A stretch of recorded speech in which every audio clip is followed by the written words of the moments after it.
দেয়া সাক্ষাৎকারে তিনি বলেছেন, জামায়াত গণমানুষের দল নয়। জামায়াত ও আওয়ামী লীগকে মুদ্রার এপিঠ ওপিঠ হিসেবেই আমরা দেখে এসেছি। এর আগে একই মানদণ্ডে প্রতিপক্ষকে রেখে বক্তব্য দিয়েছিলেন বিএনপি, জামায়াত ও ইসলামী আন্দোলনের ৩ শীর্ষ নেতা। গত ২ সেপ্টেম্বর নোয়াখালীর বেগমগঞ্জের চৌমুহনীতে বিএনপির ৪৭তম প্রতিষ্ঠাবার্ষিকীর আলোচনা সভায় প্রধান অতিথির বক্তব্যে বিএনপির কেন্দ্রীয় ভাইস চেয়ারম্যান বরকতুল্লাহ বুলু বলেন, জামায়াতে ইসলামী ও ফ্যাসিস্ট আওয়ামী লীগ মুদ্রার এপিঠ ওপিঠ।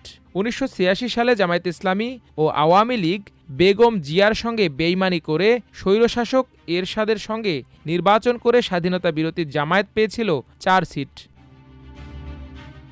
এর আগে গত ২৮ আগস্ট নারায়ণগঞ্জের সিদ্ধিরগঞ্জে একটি কনভেনশন হলে এক আলোচনা সভায় ইসলামী আন্দোলন বাংলাদেশের সিনিয়র নায়েবে আমির মুফতি সৈয়দ মোহাম্মদ ফয়জুল করিম মন্তব্য